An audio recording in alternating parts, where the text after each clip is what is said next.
वाव shorts में आपका एक बार फिर स्वागत है। आज हम आपको बताएंगे कि आपके बुजुर्ग माँ बाप को आपसे 2 वक्त की रोटी और 2 जोड़ी कपड़े के अलावा क्या क्या चाहिए होता है। इस विषय को लेकर प्रस्तुत है एक छोटी सी कहानी, बूढ़े माँ बाप की ख्वाहिश। एक दंपति दिवाली की खरीदारी करने की हड़बड़ी में था। पति ने पत्नी से कहा, जल्दी करो, मेरे पास टाइम नहीं है, कहकर कमरे से बाहर निकल गया। तभी बाहर लॉन में बैठी मां पर उसकी नजर पड़ी। कुछ सोचते हुए वापस कमरे में आया और अपनी पत्नी से बोला, शालू, तुमने माँ से भी पूछा कि उनको दिवाली पर क्या चाहिए? शालिनी बोली, नहीं पूछा। अब उनको इस उम्र में क्या चाहिए होगा? 2 वक्त की रोटी और 2 जोड़ी कपड़े। इसमें पूछने वाली क्या बात है?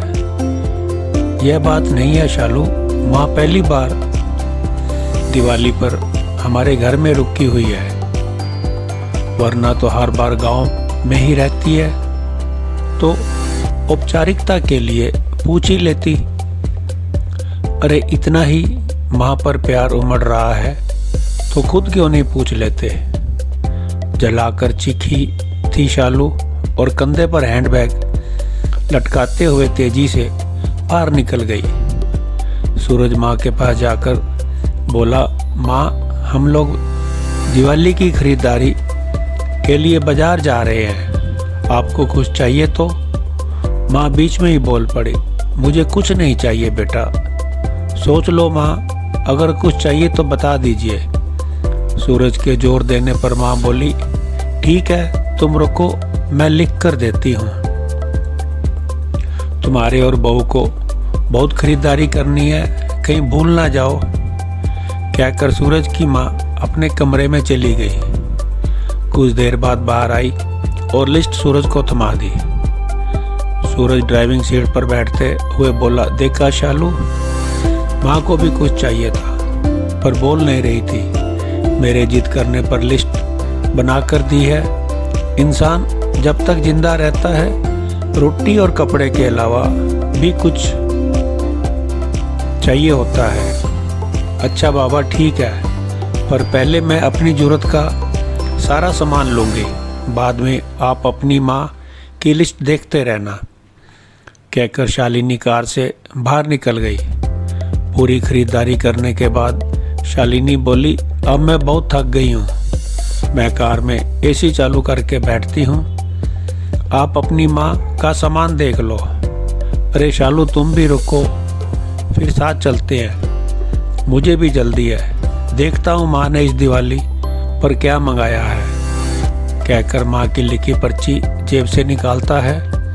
बाप रे, इतनी लंबी लिस्ट, पता नहीं क्या क्या मंगाया होगा। जरूर अपने गांव वाले छोटे बेटे के परिवार के लिए बहुत सारे सामान मंगाए होंगे। और बनो श्रवण कुमार, कहते हुए शालिनी गुस्से से सूरज की ओर देखने लगी। पर ये क्या? सूरज की आंखों में आंसू और लिस्ट पकड़े हुए हाथ सूखे पत्ते की तरह हिला रहा था। पूरा शरीर कांप रहा था। शालिनी बहुत घबरा गई। क्या हुआ? ऐसा क्या मांग लिया तुम्हारी माँ ने? कहकर सूरज के हाथ से पर्ची झपट ली। हैरान थी शालिनी भी। इतनी बड़ी पर्ची में बस चंद शब्द लिखे थे। पर्ची में लिखा था, बेटा सूरज, मुझे दिवाली पर तो क्या किसी भी अवसर पर कुछ नहीं चाहिए, फिर भी तुम जिद कर रहे हो तो तुम्हारे शहर की किसी दुकान से अगर मिल जाए तो फुर्सत के कुछ पल मेरे लिए लेते आना। ढलती हुई सांझ हूँ अब मैं सूरज, मुझे गहराते अंधियारे से डर लगने लगा है, बहुत डर लगता है पल पल मेरी तरफ बढ़ रही मौत को देखकर। जानती हूँ टाला नहीं जा सकता, पर सत्य है, अकेलेपन से बहुत घबराहट होती है सूरज। तो जब तक तुम्हारे घर पर हूँ कुछ पल बैठा कर मेरे पास, कुछ देर के लिए ही सही बांट लिया कर मेरे बुढ़ापे का अकेलापन। बिन दीप जलाए ही रोशन हो जाएगी मेरी जीवन की सांझ। कितने साल हो गए बेटा तुझे स्पर्श नहीं किया, एक बार फिर से आ मेरी गोद में सर रख और मैं ममता भरी हथेली से सहलाऊं तेरे सर को। एक बार फिर से इतराए मेरा हृदय मेरे अपनों को करीब, बहुत करीब पाकर, और मुस्कुरा कर मिलूं मौत के गले। क्या पता अगली दिवाली तक रहूं या ना रहूं। पर्ची की आखिरी लाइन पढ़ते पढ़ते शालिनी फक कर रो पड़ी। ऐसी होती है माँ। दोस्तों, अपने घर में उन विशाल हृदय वाले लोगों जिनको आप बूढ़े और बुढ़िया की श्रेणी में रखते हैं, वे आपके जीवन के कल्पतरु हैं।